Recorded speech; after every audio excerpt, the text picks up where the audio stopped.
We have seen how shortages and supply chain woes can cause us issues. We're going to talk about 5 shortages that have come really to fruition this week and how they can impact you and how they will affect your everyday life in one way or another. Let's jump into these, and I think that as we talk about them, you will say, oh yeah, I heard about that, or oh yeah, I saw that. I didn't realize how much it will impact me though. Today's goal is to seek wisdom, and that way we can try to break the problem with the supply chain and also open our eyes to maybe what we should be doing. Let's jump into this video. It's going to be a good one. It starts right now.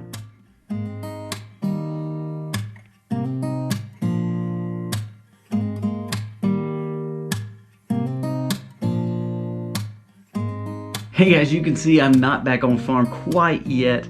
We should be back home from Oklahoma tomorrow, so next video we'll be back on farm. But I do thank you for being here. Welcome to the Max. If you're new to the channel, go down here, press subscribe, ring the bell, give us a thumbs up or a thumbs down, that's okay. But let us know what you think about this video. See if you've heard any of these shortages and how are they affecting you.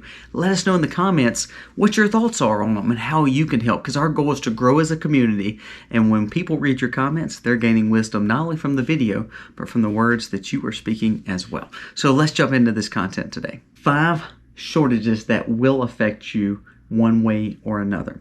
First one is going to be the story about 200,000 head of cattle that Ireland is looking to get rid of, to cull, and not exist anymore. Do you know the shortage that we would see all in the name of carbon and these emergencies that they're pushing on us with the environment? 200,000 head of cattle. Now, the sad thing is what we see in some parts of the world with this agenda is that it starts slowly creeping over here. If we see this happening across the world with the shortage of meat really being a big deal, what is our next step and how are we going to take care of our family? We're seeing more meat infused or injected. We're seeing more lab-grown meats. Is that the movement that we all want as Americans? One thing about being in Oklahoma, we have seen a ton of ranches, tons of Angus cattle just going all over this beautiful land. They're adding value back to the land. They're adding a carbon source because they're dropping their manure all over the land, which is adding more goodness back to that land to allow the nitrogen to fall right into the soil, and then they're growing new fields. It's how it's been for all these years. Why do we want to change it now? So if we see Ireland, 200,000 head of cattle they're wanting to get rid of, first and foremost, I would say that's dangerous because we're taking the natural ecology, or we're taking the natural flow of food, our food source, away. This is going to impact the food more and more, and the shortages and supply chain issues with beef that we're already feeling. Now we're going to feel them even more. What's to say that's not going to happen in America? 200,000 head of cattle is a lot of cattle, and we've mentioned this in the last few videos about beef. Beef is not something you can just replace next week or even next year.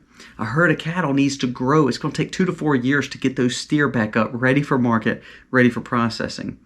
So you may not see a shortage, or you may. But if you don't see a shortage, your price will almost be intolerable, and it will make it where the common folk will not be able to afford just beef. So number 1 is cattle. We're seeing a shortage of it. And then on top of that, we're seeing a push against it, agendas push against it, and now we're seeing countries that are literally, we talked about this about the Dutch farmers, now we're seeing countries where they're saying we just need to cull all these animals. Do you think that's inhumane? Where is all the animal rights groups when we hear stuff like this? They're quiet because it's passing the agenda that they want to pass. Sad. Number 2, drug manufacturers. They're making a supply of a lot of pharmaceuticals. And I've said this before, our goal as a family is not to be on pharmaceuticals. However, I know some people have to be. But there was a study that came out saying that 9 million people cut corners on their pharmaceuticals and did not take them either because of the supply chain shortage or the cost of the medicine. And it said it really messed with people because they were so used to taking them, and to be honest with you, they were probably addicted to these things.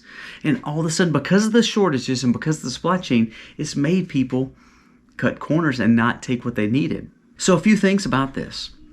This either means the uninsured or the ones who are dependent on it and they cut corners. Either you're going to see more government handouts and more subsidies towards these big pharmaceutical companies to make it even lower, so it's going to make the pharmaceuticals even more over everything that's going on, and it's going to make them more as an elite class to where they can rule over us with the pharmaceuticals because they control the market. Either that's going to happen, or you're going to see people get off some of these pharmaceuticals, which is a good thing in some situations. But if we see people not easing off medicine and they're addicted to some of these things, don't you think that's going to cause a more of a problem for street drugs, illegal drugs? Or it's going to cause more depression issues and even maybe suicidal issues. Those are things we have to think about. So the shortage of medicine and the cost of the medicine is going to affect everyone because we're going to see more maybe theft and crime in the cities, more illegal pharmaceuticals being used, more black market stuff kind of going on. And then again, or it's going to allow the government to push more power to the pharmaceutical companies to either subsidize it even more, to give them more money to be over the whole situation and make it even where you have to do whatever they say to get the medicine. That can be a major issue, and we're already seeing it. We talked about this. A lot of pharmaceuticals are already in shortage because we're not making them here. We're having to get a lot of this stuff from people that don't really like us across the world, like China and India and all these other countries. More shortage either brings two things: more regulation, less control, and less freedom for us, or more chaos. Either way, it's not good. Number 3, we're seeing a shortage of civil servants, and particularly policemen, sheriff, deputies, all these people who are good people who wants to see the good in people and want to protect our streets. Two scary things. There's been a shortage of around 30% of officers re-enlisting or early retirement, meaning it's going to be a shortage of officers going to some of these areas that need the most enforcement done. If we see police not being able to be utilized in these big cities and in these areas that are having high crime already, we're going to see more of the same. We're going to see a modern day Gotham. And guess what? There is no Batman. So what are we going to do when we have a shortage of policemen? We see people taking early retirement. I talked to 3 police officers while we were at this event in Oklahoma. All 3 of them. One was retired. One took early retirement, and the other one was saying, I'm fixing to try to get out within the next 2 years and take early retirement because it's not worth it anymore. And these were all good men that wanted to see good in people and wanted the streets safe for their families. But they can't deal with either the politics of the situation, or they see the stress and the non-support from local elected officials or politicians. And so now we're seeing a shortage. Another scary trend with policemen and there was a Newsmax article that came out that said police shot on duty were up 30% since 2021, up 30%. So really not even quite 2 years. We've had more crimes against policemen and more hatred towards policemen. Now, I'm not saying every policeman's great. I have no idea. But the sad thing is there's a lot of good people trying to do a lot of good things. And we see a shortage of not only policemen, but really military, civil servants. If we see a shortage of the good people, so then what's going to happen? More crime? More people? More yes men? Is that really what we want? This is a big issue. And if you're in the cities and these suburban or urban areas where you're seeing a lot more crime, it's not going to get any better because there is a major shortage of policemen, which is going to cause more issues for you. You will have the consequences because elected officials and politicians are not helping the policemen by giving them extra funds to take care of their family, to make sure they're supported, and also to make sure they get everything they need and not be an adversary with the politicians. They should be supportive of them. We're missing out, and all of a sudden this shortage of policemen is going to be a huge deal, especially when we talk about the cities. Number 4 is really a scary one, and actually we heard Elon Musk talking about this the other day, but there was an article that came and said U.S. birth rate is in a huge decline, and so therefore we're not seeing a replacement of our population. When we don't see a replacement of our population, like even in Asian cultures, they have a lot of older populace and not a lot of younger populace, and now they're struggling to make sure they can balance that out. As people get older, There's not young ones to replace it. So all of a sudden, these countries, these wonderful big countries that were growing and doing good things across the world, they're not going to have the populace to keep that going and thrive.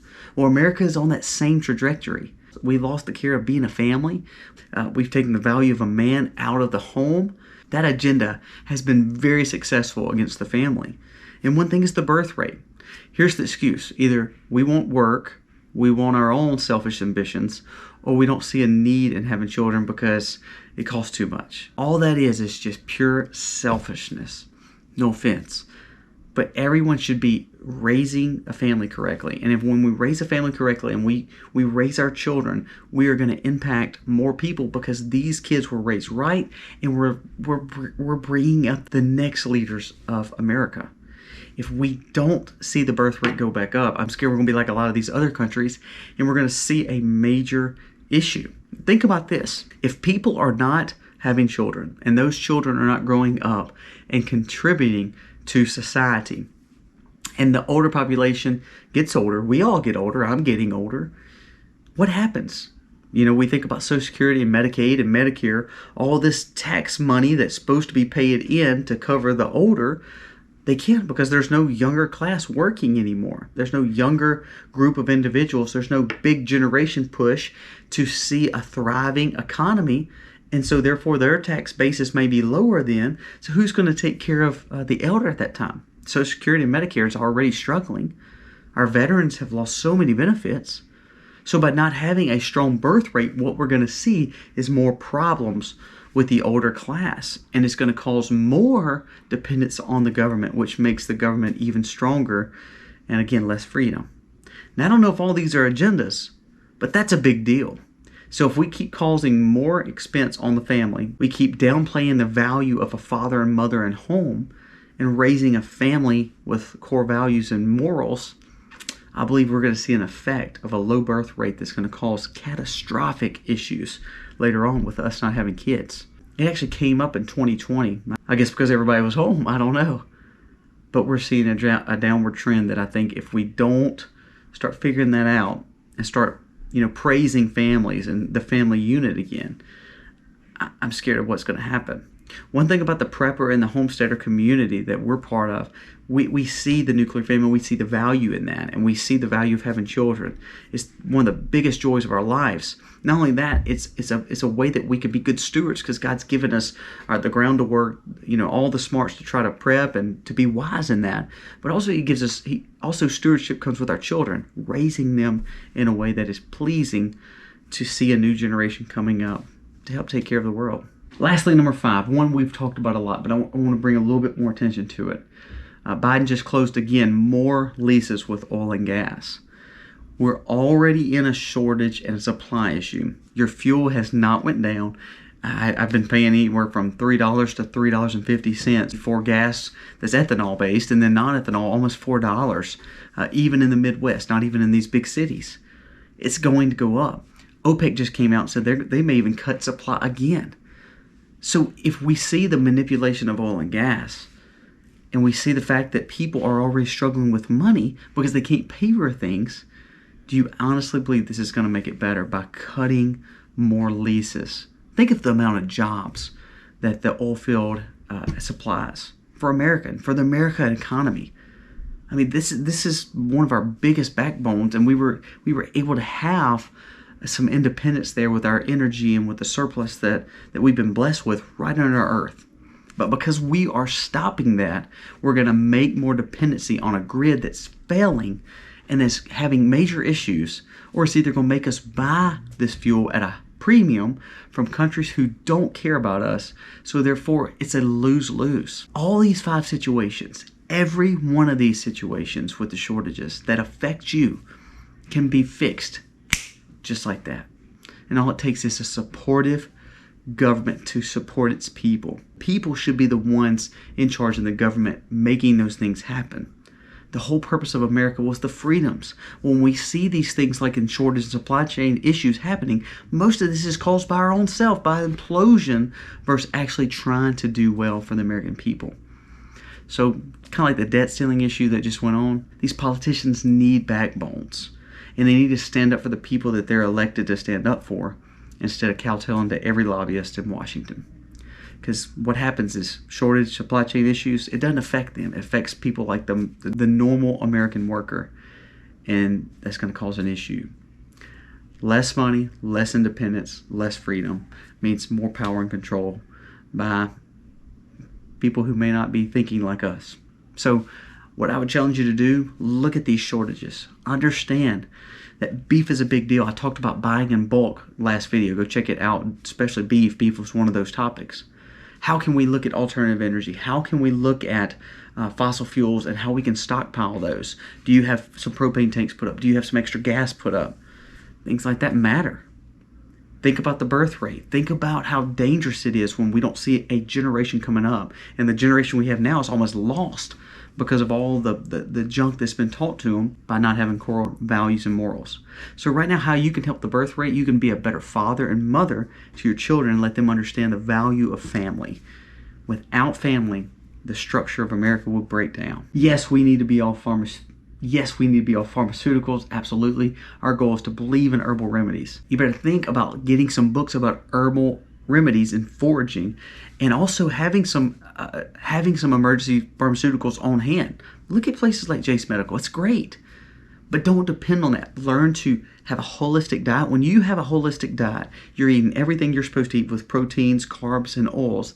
You're taking care of your body. I promise you, you're not going to be dependent as much on the pharmaceuticals. But if you have to buy them, you better find ways to stockpile those up, because you are going to see either extreme expense, shortages, or more control and regulation on those things that you're needing, which will make you have to do certain things to get those. Jumping through hoops for things is actually not freedom or independence, it's control. So all this to say, these 5 issues will cause major effects for American people. And if American people don't wise up and see this, I believe we're going to see major issues, especially over the next decade. Especially with the birth rate issue, especially with how we eat, the food that we have, the fact that we're not having the cows graze like they have since we've been here. Cows and buffaloes have grazed on our lands. Never caused problems before. Fossil fuels have always been there. We've used them for years. Why we want to stop now? To depend on a grid that's failing in a lot of states. Come on, people. It's time to wake other people up. Share these kind of videos, but also do your own research and see if you can find wise ways to not depend on these 5 shortages. Because when you depend on these and you depend on other people to provide them for you, I'm scared that you're going to lose some of those liberties and freedoms, all because you're not taking control of these 5 elements and these 5 issues that are now really going to face us. Big stories this week that will have a major implication on us really for the next decade. So give me your thoughts. Let me know what you think. Am I crazy? I don't know. I'm just thinking all this stuff shouldn't be happening. And every new day we wake up and it's a new problem. The stress and anxiety is like, what are we doing? We don't have people guarding us anymore, taking care of us. Our food is getting hurt. The insecurity of medicine. All those are big deals. More than anything, we have to wise up. We need to be praying up and try to spiritually find discernment, and meaning learn to trust people who can help you, but understand that some of these politicians may not be looking out for our best interest.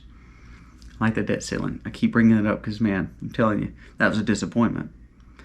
So wise up, learn more, read some older books, really see what freedom and liberty was all about. Ultimately, stay in your Bible, because I believe we're going to find wisdom from that, and I believe we're going to need it more than ever now. Because these shortages will cause major issues and will affect us. And now what can we do with it? Guys, thank you so much for watching. My goal and aspiration is never to make you fear, it's to make you think. And when you think, then you'll start making wise decisions, have better discernment, and understand maybe what's really going on around us. Guys, thank you so much for watching. God bless. Happy homesteading.